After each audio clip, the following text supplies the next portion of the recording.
जय हिंद दोस्तों, स्वागत है आप सभी का। दोस्तों आज की इस वीडियोस में हम लोग एक अपने टॉपिक को शुरू कर रहे हैं, प्रकाश, लाइट को शुरू कर रहे हैं। आखिर ये प्रकाश होता क्या है, किस प्रकार से ये कार्य करता है और किस प्रकार से हमें चीजें दिखाई पड़ती है। देखिए हमारा टॉपिक है वो रहेगा प्रकाश को लेकर है।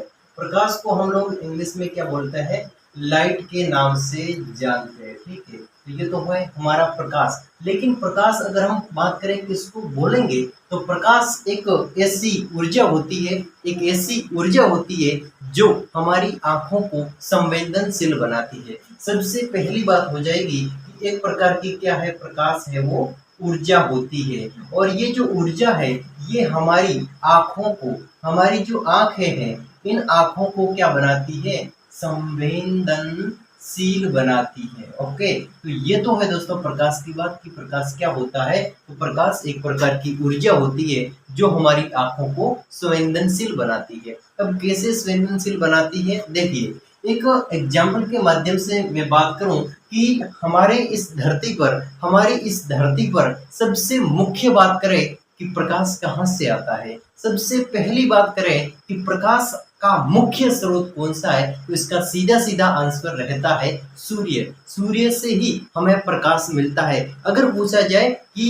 प्रकाश का मुख्य स्रोत कौन सा है, तो सूर्य रहेगा। इसके बाद में हमारे लाइट वगैरह तो बाद में आएंगे, लेकिन सबसे मुख्य और पावरफुल ताकत के रूप में जो ऊर्जा होती है वो सूर्य के पास में होती है। तो हमारा प्रकाश का मुख्य स्रोत कौन सा है, ध्यान रखें, प्रकाश का मुख्य स्रोत कौन सा है, तो ये हो जाएगा सूर्य। ठीक है, अब देखिए हमारा जो सूर्य है जिसको हम इस प्रकार से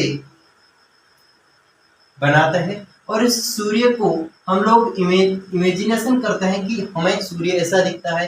फिर सूर्य से क्या पड़ता है, हमारे इस धरती पर क्या पड़ता है, प्रकाश पड़ता है। ठीक है, अब ये प्रकाश कहाँ पर पड़ेगा, हमारी धरती पर पड़ेगा। हमारी धरती पर क्या क्या है, हमारी धरती पर पेड़ है, पौधे हैं, झाड़ियां हैं। ठीक है, अलग अलग प्रकार के यहाँ पर वनस्पतियां वगैरह, यहाँ पर घास भी पाई जाती है धरती पर। इसके बाद में हमारे जैसे यहाँ पर क्या पाए जाते हैं, मनुष्य भी पाए जाते हैं। ठीक है, देखिए तो हमारे ये मनुष्य की क्या हो गई, आंखें हो गई। अब हमें ये चीजें दिखती कैसे है, जैसे कि कोई ये वृक्ष है। ठीक है, ये वृक्ष हमें दिखता कैसे है, देखिए प्रकाश से, यानी सॉरी सूर्य से प्रकाश आता है धरती पर और ये प्रकाश इस पेड़ से टकराता है, यानी कि हमारी धरती पर जो कुछ भी है उनसे टकराता है, सीधे सीधे आता है। तो ये टकराता है, ये प्रकाश इस पर टकराता है तो ये पेड़ है वो चमकता है। ठीक है, ये पेड़ चमकेगा तो ये हमारी आंखों पर पड़ेगा। ठीक है, ये चमक है वो हमारी आंखों पर पड़ेगी और हमारी आंखें क्या होती है, संवेदनशील होती है, तब जाकर हमें ये दिखाई देती है। अगर न मानो तो देखिए मैं बात करूं, ये किसी व्यक्ति का फोटो है। ठीक है, और ये धरती पर कोई खड़ा है और इसकी बात करूं कि ये प्रकाश है इसलिए हमें दिखता है। कैसे, जैसे कि मैंने इस प्रकाश को ऑफ कर दिया, यानी कि प्रकाश को आने नहीं दिया, तो वहां से प्रकाश यहाँ पर नहीं पड़ा। प्रकाश को इस हाथ ने रोक दिया, यानी कि प्रकाश इस पर नहीं पड़ा और यहाँ से रिफ्लेक्शन हमारी आंखों में नहीं आया, इसलिए ये नहीं दिखा। अब यहाँ से प्रकाश पड़ा और यहाँ से रिफ्लेक्शन मेरी आंखों में आया, तब जाकर मुझे ये दिखा। समझ रहे हो, तो प्रकाश से ही हमें चीजें दिखती है। प्रकाश सामने वाली चीज पर पड़ता है और उस चीज से टकरा कर हमारी आंखों में पड़ता है, तब जाकर हमारी आंखें कहती हैं कि वो वृक्ष है, वो आदमी है, वो है। इस प्रकार से हम अलग अलग जीवों की, अलग अलग जंतुओं की, अलग अलग व्यक्तियों की पहचान करते हैं। तो देखिए यहाँ से प्रकाश के गुण उत्पन्न होते हैं। प्रकाश के गुण एग्जाम में दोस्तों अक्सर पूछे जाते हैं, छोटे छोटे जो भी एग्जाम होते हैं उनमें निम्न में से प्रकाश का गुण नहीं है, इस प्रकार से। तो हम सबसे पहली बात करें तो प्रकाश का गुण क्या है, तो प्रकाश का सबसे पहला गुण है कि प्रकाश को चलने के लिए किसी भी माध्यम की आवश्यकता नहीं होती। यानी कि प्रकाश जो होता है वो चाहे गर्मी हो, सर्दी हो, सूखा हो, हवा हो या फिर न हो, हवा बहुत सारी हो, किसी भी प्रकार का प्रकाश पर कोई प्रभाव नहीं पड़ता है। यानी सबसे पहला गुण हो जाएगा, प्रकाश का सबसे पहला गुण क्या होगा कि प्रकाश को चलने के लिए प्रकाश को माध्यम की आवश्यकता नहीं होती। हो गया पहला गुण। यानी दोस्तों यहाँ पर देखिए प्रकाश को चलने के लिए माध्यम की आवश्यकता नहीं होती। यानी कि अगर वायु है तो भी ये चलेगा, अगर वायु नहीं है यानी कि निर्वात है तो भी ये चलेगा। अगर मैं बात करूं यहाँ पर कोई भी जल हो गया तो जल है तो यहाँ पर भी चलेगा। यहाँ पर जल में थोड़ा बहुत प्रभाव पड़ता है लेकिन ज्यादा नहीं। यानी कि यहाँ पर निर्वात हो, वात हो, धूप हो, गर्मी हो, कैसा भी हो तो भी प्रकाश वो चल सकता है, यानी कि इसको माध्यम की आवश्यकता नहीं होती। अगला पॉइंट है कि प्रकाश है वो सीधी रेखा में गमन करता है। प्रकाश कैसी रेखा में गमन करता है? सीधी रेखा में गमन करता है। ठीक है, ये बात ध्यान रखना, प्रकाश हमेशा सीधे सीधा ही जाएगा। जैसे कि कोई अवरोध आ गया तो वहां प्रकाश नहीं गुजर पाएगा, यानी कि सीधी रेखा में ही प्रकाश गुजर सकता है। इसके बाद में दोस्तों थर्ड पॉइंट आता है कि प्रकाश पारदर्शी माध्यम में, दोस्तों पारदर्शी माध्यम में तो गुजर सकता है लेकिन अपारदर्शी जो होते हैं माध्यम उससे होकर नहीं गुजर सकता है। अगला दोस्तों चौथा पॉइंट आता है कि प्रकाश की चाल, प्रकाश की जो चाल होती है इसकी बात करें तो 3 ×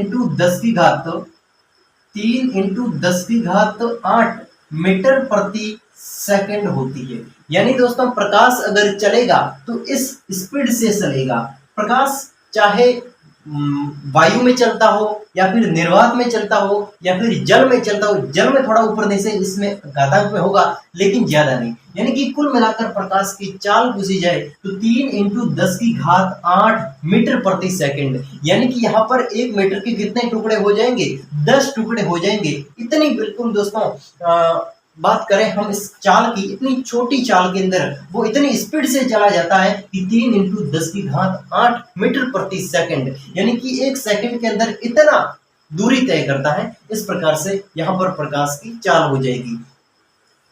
अगला पॉइंट आता है पांचवा कि प्रकाश, प्रकाश की जो तरंग दैर्ध्य है, यहाँ पर प्रकाश की जो तरंग दैर्ध्य है, प्रकाश की तरंग दैर्ध्य है, प्रकाश की तरंग दैर्ध्य की बात करें तो 3900 यानी दोस्तों 3900 एंगस्ट्रॉम से लगाकर 7800 एंगस्ट्रॉम तक ये प्रकाश की क्या होती है? तरंग दैर्ध्य होती है। प्रकाश की तरंग दैर्ध्य पूछी जाए तो 3900 एंगस्ट्रॉम से 7800 एंगस्ट्रॉम तक ये प्रकाश की तरंग दैर्ध्य होती है। तो इतने सारे ये गुण होते हैं प्रकाश के। प्रकाश के सबसे पहला गुण है कि प्रकाश है वो कहीं पर भी चल सकता है, यानी कि इसको माध्यम की आवश्यकता नहीं होती है, यानी प्रकाश सीधी रेखा में गमन करता है। अगला है पारदर्शी और अपारदर्शी, पारदर्शी में जाएगा अपारदर्शी में नहीं जा सकता। चाल हो जाएगी इसकी 3 × 10⁸ मीटर प्रति सेकंड इसकी चाल हो जाएगी और इसकी तरंग दैर्ध्य हो जाएगी 3900 एंगस्ट्रॉम से 7800 एंगस्ट्रॉम तक ये प्रकाश की तरंग दैर्ध्य, ध्यान रखें।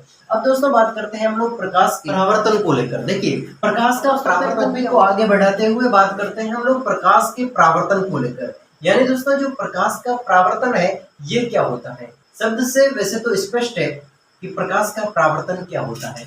जैसे मैं बात करूं यहाँ पर कोई दर्पण है, ठीक है, यहाँ पर कोई दर्पण है, समतल दर्पण आप मान सकते हैं, बिल्कुल सीधा समतल दर्पण है।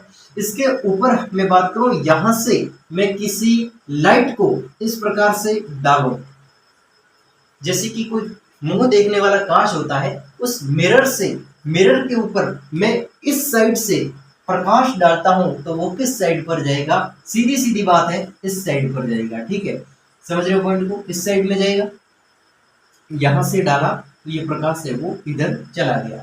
ठीक है, अब इस दोनों के बीच में ये लेंस है, ये दर्पण है, यहां से यहां, अब इसके बीच में जो ये मेन अभिलंब होता है, क्या होता है? अभिलंब होता है जो यहाँ पर 90 डिग्री के कोण पर बनता है। अब देखिए सीधी सीधी बात देखिए, यहाँ पर अभिलंब है तो यहाँ पर प्रकाश की आने वाली किरण और जाने वाली किरण के मध्य बनने वाला कोण हमेशा बराबर होता है। यानी कि ये तो होती है आपतित किरण और ये होती है परावर्तित किरण। ये कौन सी होती है? आपतित किरण, और ये होती है परावर्तित किरण। आपतित और परावर्तित किरण की बात करें तो ये कोण I और ये कोण R दोनों क्या होते हैं? बराबर होते हैं। अगर मैं बात करूं कि कोण I का मान 30 डिग्री है तो कोण आर का मान कितने डिग्री होगा, तो यहाँ पर हो जाएगा कोण आई बराबर कोण आर, तो बराबर में क्या हो जाएगा, कोण आर बराबर 30 डिग्री।